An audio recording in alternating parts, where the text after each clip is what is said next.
ഈശോ മിശിഹായ്ക്ക് സ്തുതിയായിരിക്കട്ടെ. പരിശുദ്ധ ദൈവമാതാവിൻ്റെ ലുത്തിനിയായിലെ മൂന്നാമത്തെ നാമമാണ് മിശിഹായുടെ മാതാവ് എന്നത്. നിയോഗിക്കപ്പെട്ടവൻ്റെ അമ്മയാണ് മറിയം. യേശു എന്ന ചരിത്ര പുരുഷൻ്റെ അമ്മ എന്നതിനൊപ്പം ക്രിസ്തു മിശിഹ എന്ന ദൈവിക പുരുഷൻ്റെ അമ്മ കൂടിയാണ് മറിയം. അതുകൊണ്ട് തൻ്റെ നിയോഗത്തിൻ്റെ ഉത്തരവാദിത്തത്തിൽ മറിയത്തിനും പങ്കുണ്ട്.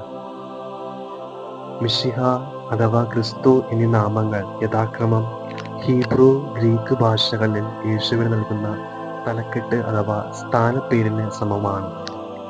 ഈ വാക്കുകളുടെ അർത്ഥം അഭിഷേകം ചെയ്യപ്പെട്ടവൻ എന്നാണ്. ദൈവത്താൽ നിയോഗിക്കപ്പെട്ട രാജാക്കന്മാരാണ് അഭിഷേകം ചെയ്യപ്പെട്ട് ദൗത്യം ഏറ്റെടുക്കുന്നത്. അവന് സർവ്വ അധികാരങ്ങളും നൽകപ്പെട്ടിരിക്കുന്നു. ഗബ്രിയേൽ ദേവദൂതന്റെ പ്രവചനം ഇപ്രകാരമായിരുന്നു: നീ ഗർഭം ധരിച്ച് ഒരു പുത്രനെ പ്രസവിക്കും. നീ അവനെ യേശു എന്ന് പേര് വിളിക്കണം.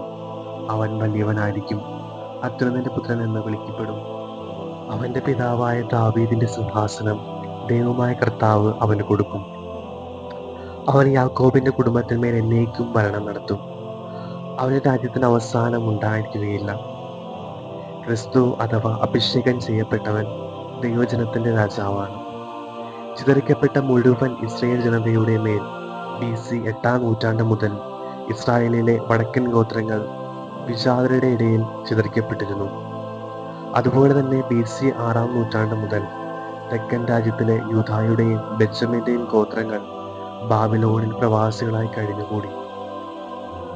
ഇസ്രായേൽ ഗോത്രങ്ങളുടെ ഈ ശുദ്ധീകരണത്തിൽ വിലപിച്ചതോടൊപ്പം ദാവീദ് വംശജനായ മിശിഹായുടെ കീഴിൽ ഇസ്രായേൽ ജനതയുടെ പുനരൈക്യം പ്രവാചകന്മാർ വിളംബരം ചെയ്തു.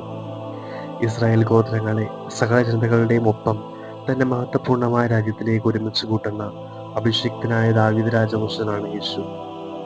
ചരിത്രപരമായി ക്രിസ്തു ആരെന്നുള്ളതിനേക്കാൾ നമുക്ക് പ്രധാനം ആ സ്ഥാനത്തിന് ആത്മീയതയും ആത്മാവുമായുള്ള ബന്ധമാണ്. നീ യഹൂദരുടെ രാജാവാണോ എന്ന പീലാത്തോസിന്റെ ചോദ്യത്തിന് മറുപടിയായി യേശു ചിലത് വ്യക്തമാക്കുന്നുണ്ട്. എൻ്റെ രാജ്യം ഐഹികമല്ല.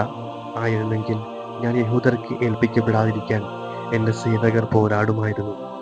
എന്നാൽ എൻ്റെ രാജ്യം ഐഹികമല്ല. ഈ ഭൂമിയിൽ ഐഹികമല്ലാത്തൊരു രാജ്യം, ദൈവരാജ്യം സ്ഥാപിക്കാൻ ദൈവം നിയോഗിച്ചവനാണ് മിശിഹ. സകല ജനതകളുടെ മേൽ അധികാരമുള്ള രാജാവ്. അവിടുന്ന് ക്രൈസ്തവരുടെ മാത്രം രാജാവോ ദൈവവുമല്ല, അവിടുന്ന് എല്ലാവരുടെയും ദൈവമാണ്.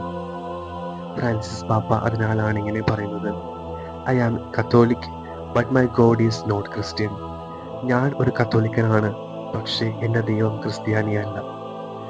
1945 മാർച്ച് മാസം 25-ന് നെതർലൻഡിലുള്ള ആംസ്റ്റർഡാം എന്ന സ്ഥലത്ത് ഐഡ പിഡമാൻ എന്ന വ്യക്തിക്ക് ലഭിച്ചു തുടങ്ങിയ പരിശുദ്ധ അമ്മയുടെ ദർശനങ്ങളിൽ നിന്നാണ് സകല ജനതകളുടെയും നാഥ, the lady of all nation എന്ന ഭക്തി ആരംഭിച്ചത്.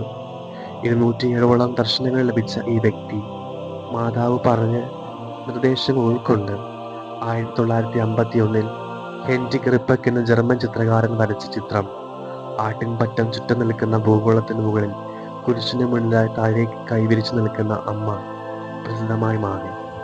എല്ലാ ജനതയ്ക്കും വേണ്ടി നിയോഗിക്കപ്പെട്ട മിശിഹായുടെ അമ്മയെ പിടിച്ച കരങ്ങളുമായി ഏവരെയും സ്വീകരിക്കുന്നു.